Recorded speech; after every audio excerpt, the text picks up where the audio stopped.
നമസ്കാരം. മലയാളി വാർത്തയിലേക്ക് സ്വാഗതം. അന്റാർട്ടിക്ക പേര് കേൾക്കുമ്പോൾ തന്നെ മരവിപ്പിക്കുന്ന തണുപ്പും കണ്ണെത്താ ദൂരത്തോളം പരന്നു കിടക്കുന്ന വെളുത്ത മഞ്ഞുപാളികളും മനസ്സിലേക്ക് ഓടിയെത്തും. ഈ വിദൂര ഭൂഖണ്ഡം രഹസ്യങ്ങളുടെയും അത്ഭുതങ്ങളുടെയും ഒരു നിധിപേടകമാണ്. അത്തരത്തിലൊന്നാണ് അന്റാർട്ടിക്കയിലെ രക്തവെള്ളച്ചാട്ടം അഥവാ ബ്ലഡ് ഫോൾസ് എന്ന പേരിൽ അറിയപ്പെടുന്നത്. പലപ്പോഴും ഇതിന്റെ ദൃശ്യങ്ങളും പുറത്തു വന്നിട്ടുണ്ട്. പേര് കേട്ട് ഞെട്ടണ്ട, ഇത് ശരിക്കും രക്തം തളം കെട്ടി ഒഴുകുന്ന വെള്ളച്ചാട്ടമൊന്നുമല്ല. പക്ഷേ കാഴ്ചയിൽ നല്ല ചുവന്ന രക്തം പോലെ തോന്നിക്കുന്ന ഒരു പ്രതിഭാസമാണിത്. അതായത് ദൂരെ നിന്ന് നോക്കുമ്പോൾ അല്ലെങ്കിൽ ഒരു ചിത്രം പകർത്തുമ്പോൾ രക്തം ഒഴുകുന്നതായിട്ട് തന്നെയാണ് തോന്നുക. രക്തത്തിന്റെ നിറത്തിൽ വെള്ളം ഒഴുകിയിറങ്ങുന്ന അന്റാർട്ടിക്കയിൽ നിന്നുള്ള കാഴ്ച നമ്മളിൽ പലരും കണ്ടു കാണും.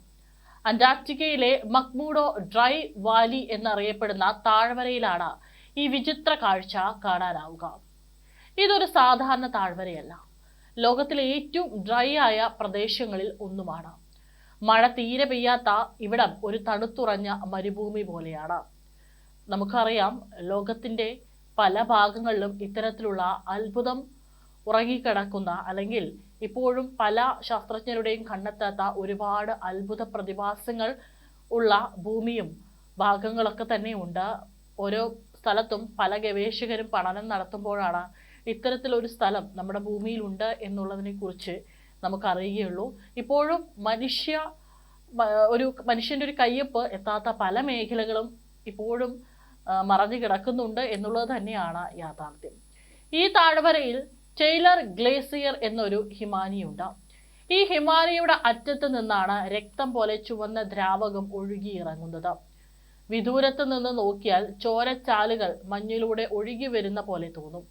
അത്യപൂർവമായ ഈ കാഴ്ച എന്ത് എന്നത് വളരെ കാലമായി ഗവേഷകർക്ക് മുന്നിലെ ചോദ്യമാണ്. ആദ്യമൊക്കെ ശാസ്ത്രജ്ഞർ പോലും ഈ പ്രതിഭാസം കണ്ട് അമ്പരന്നു.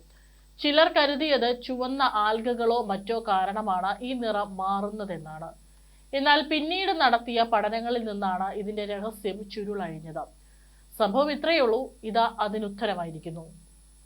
1911 ഓസ്ട്രേലിയൻ ഭൗമശാസ്ത്രജ്ഞനായ തോമസ് ഗ്രിഫിത്ത് ടൈലർ കണ്ടെത്തിയ അദ്ദേഹത്തിന്റെ സ്മരണാർത്ഥം പേര് നൽകിയ ടൈലർ ഹിമാനിക്ക് മുന്നിലാണ് രക്തം ഒഴുകുന്നത് പോലെ ചുവന്ന വെള്ളച്ചാട്ടം കണ്ടെത്തിയത്. ദശലക്ഷക്കണക്കിന് വർഷങ്ങളായി മഞ്ഞുപാളികൾക്കിടയിൽ കുടുങ്ങിക്കിടക്കുന്ന ഇരുമ്പിന്റെ അംശം കൂടിയ ഉപ്പുവെള്ളമാണ് ബ്ലഡ് ഫോൾസ് ഉണ്ടാക്കുന്നത്. ഇരുമ്പടങ്ങിയ വെള്ളം ഹിമാനികൾക്ക് പുറത്തെത്തി അന്തരീക്ഷ ഓക്സിജനുമായി ചേർന്ന് തുരുമ്പിക്കലിനോട് സമാനമായ ഓക്സീകരണം നടക്കുന്നു. ഇതാണ് ചുവപ്പ് നിറത്തിന് കാരണം. ഹിമാനികൾക്കിടയിലെ മർദ്ദം കൂടുന്നതിനാലാണ് വെള്ളം പുറത്തേക്ക് ഒഴുകുന്നത്. ലൂയിസാന സ്റ്റേറ്റ് സർവകലാശാല സംഘമാണ് പഠനത്തിന് പിന്നിൽ. അന്റാർട്ടിക്കയിൽ ഏകദേശം 20 ലക്ഷം വർഷങ്ങൾക്ക് മുമ്പ് സമുദ്രനിരപ്പ് ഉയർന്നു നിന്ന സമയത്ത് ഈ പ്രദേശം ഒരു വലിയ തടാകമായിരുന്നു. കാലക്രമേണ ടൈലർ ഗ്ലേസിയർ ഈ തടാകത്തിന് മുകളിലൂടെ ഒഴുകി നീങ്ങാൻ തുടങ്ങി. തടാകത്തിലെ വെള്ളം പൂർണ്ണമായി ഉറഞ്ഞു പോകാതെ ഹിമാനിക്കടിയിൽ അകപ്പെട്ടു പോയിരുന്നു. ഈ തടാകത്തിലെ വെള്ളത്തിൽ ധാരാളമായി ഇരുമ്പിന്റെ അംശം ലവണ രൂപത്തിൽ കലർന്നിട്ടുണ്ട്. ഈ ഇരുമ്പ് ലവണങ്ങൾ അടങ്ങിയ വെള്ളം ഹിമാനിക്കടിയിൽ നിന്നും ഒരു വിള്ളലിലൂടെ പുറത്തേക്ക് ഒഴുകുമ്പോൾ അന്തരീക്ഷത്തിൽ ഓക്സിജനുമായി സമ്പർക്കത്തിൽ വരുന്നു. ഇരുമ്പ് ഓക്സിജനുമായി പ്രവർത്തിച്ച് രാസമാറ്റം സംഭവിച്ച് ഇരുമ്പ് ഓക്സൈഡായി മാറുന്നു.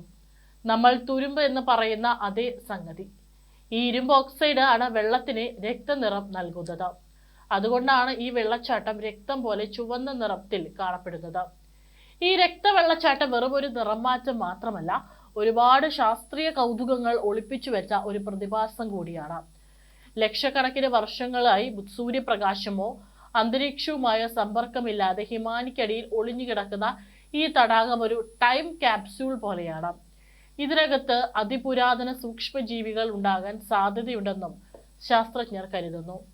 അങ്ങനെയെങ്കിൽ ഭൂമിയിലെ ജീവന്റെ ഉത്ഭവത്തെക്കുറിച്ചും അതിശൈത്യത്തിലും എങ്ങനെ ജീവൻ നിലനിർത്താമെന്നും ഒക്കെ അറിയാൻ ഇത് സഹായിച്ചേക്കാം. മാത്രമല്ല, ചൊവ്വയിലെ തണുത്തുറഞ്ഞ സാഹചര്യങ്ങളുമായി ഈ തടാകത്തിന് ചില സാമ്യങ്ങളുണ്ട്.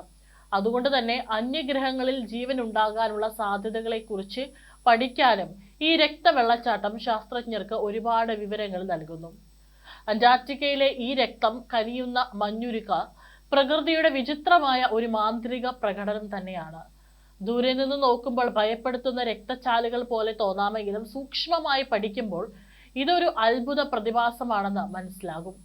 ഈ രക്തത്തിന്റെ നിറത്തേക്കാൾ ശാസ്ത്രജ്ഞനെ അമ്പരിപ്പിച്ച മറ്റൊരു കാര്യമുണ്ട്. പ്രദേശത്തെ താപനില ഏതാണ്ട് -19 ആണ്. എന്നിട്ട് പോലും ഈ വെള്ളച്ചാട്ടം തണുത്തുറയുന്നില്ല. എന്തുകൊണ്ട്? ഈ ഒഴുകുന്ന ജലത്തിൽ ഉപ്പിന്റെ അംശം വളരെ കൂടുതലാണെന്ന് 2023 തന്നെ കണ്ടെത്തിയിരുന്നു. പ്രദേശത്തെ സമുദ്രജലത്തിൽ ഉള്ളതിന്റെ ഇരട്ടി ഉപ്പാണിത്. ഈ ഉയർന്ന ഉപ്പിന്റെ അംശം ജലത്തിന്റെ ഫ്രീസിംഗ് പോയിന്റ് ഉയർത്തുന്നു. അതിനാലാണ് -19 വെള്ളം ദ്രാവക അവസ്ഥയിൽ സ്ഥിതി ചെയ്യാൻ കാരണം. അതേസമയം 1.5 ദശലക്ഷം വർഷങ്ങൾക്ക് മുമ്പ് ഇവിടെ ഉപ്പുവെള്ളം നിറഞ്ഞ തടാകം ഉണ്ടായിരുന്നുവെന്നും ഗവേഷകർ പറയുന്നു. പിന്നീട് ഹിമാനികൾ തടാകത്തിന് മുകളിലേക്ക് നീങ്ങുകയും വർഷങ്ങളോളം ഇതിനടിയിൽപ്പെട്ട വെള്ളം മഞ്ഞിലൂടെ പുറത്തേക്ക് വരാൻ തുടങ്ങുകയും ചെയ്തു. അങ്ങനെയാണത്രേ ബ്ലഡ് ഫോൾസ് ഉണ്ടാകുന്നത്. അന്റാർട്ടിക്കയുടെ ഭൂരിഭാഗവും പ്രതിവർഷം 200 മില്ലിമീറ്ററിൽ താഴെ മാത്രം മഴയാണ് ലഭിക്കുന്നത്. അതായത് സഹാറ മരുഭൂമിയിൽ ലഭിക്കുന്നതിനേക്കാൾ കുറവ് മഴയാണ് ഒരു വർഷം ഇവിടെ ലഭിക്കുന്നത്. മാത്രമല്ല ഇവിടെ അതീവ തണുപ്പായതിനാൽ വായുവിൽ കൂടുതൽ ഈർപ്പം നിലനിർത്താൻ കഴിയില്ല. അതിനാൽ വരണ്ട കാലാവസ്ഥയാണുള്ളത്. ഉൾപ്രദേശത്തിന്റെ ഭൂരിഭാഗവും വരണ്ടതും തരിശായതുമായ ഒരു ധ്രുവ മരുഭൂമിയാണ്. കാറ്റോ മഴയോ തുടർച്ചയായ മഞ്ഞുവീഴ്ചയോ ഇല്ലാതെ തണുത്തുറഞ്ഞു കിടക്കുന്ന ഭൂമി. മഞ്ഞ് ഉരുകാത്തതിനാൽ അന്റാർട്ടിക്ക മഞ്ഞു മൂടിയതായി കാണപ്പെടുന്നു. ആയിരക്കണക്കിന് വർഷങ്ങളായി ഇതാണ് അന്റാർട്ടിക്കയുടെ അവസ്ഥ. ഈ അവസ്ഥയിൽ കാര്യമായ മാറ്റങ്ങളൊന്നും ഉണ്ടാകുമെന്ന് പ്രതീക്ഷ വേണ്ട. കഠിനമായ അന്തരീക്ഷം ഉണ്ടായിരുന്നിട്ടും ചില ജീവികൾ ഇവിടെ കാണപ്പെടുന്നു. തീരപ്രദേശങ്ങളിലും പരിസരങ്ങളിലുമാണ് ഇത്തരത്തിൽ ജീവന്റെ സാമീപ്യമുള്ളത്. എംപറർ പെൻഗ്വിൻ, അഡലി പെൻഗ്വിൻ, ചിൻസ്ട്രാപ്പ് പെൻഗ്വിൻ തുടങ്ങിയ വിവിധ ഇനം പെൻഗ്വിനുകളും ഈ പ്രദേശത്ത് കാണപ്പെടുന്നു. ശൈത്യകാലത്ത് പ്രജനനം നടത്തുന്ന ഒരേയൊരു പെൻഗ്വിനാണ് എംപറർ പെൻഗ്വിൻ. അന്റാർട്ടിക്കയിൽ മാത്രം പ്രജനനം നടത്തുന്ന ചുരുക്കം ചില പക്ഷികളിൽ ഒന്നായ സ്നോ പെട്രൽ, ഇരപിടിയൻ കടൽ പക്ഷിയായ സ്കൂവ, കടൽ സസ്തനികളായ Weddell seal, leopard seal, crabeater seal, Ross seal, ആനസീൽ, തിമിംഗലങ്ങൾ, ഹബാക്ക് തിമിംഗലം, മിഗെ തിമിംഗലം എന്നിവയെല്ലാം ഇവിടെ കാണപ്പെടുന്നു. ഇനിയും എത്രയെത്ര രഹസ്യങ്ങളാണ് ഈ മഞ്ഞു ഭൂഖണ്ഡം ഒളിപ്പിച്ചു വെച്ചിരിക്കുന്നത് എന്ന് നമുക്ക് കാത്തിരുന്ന് കാണാം.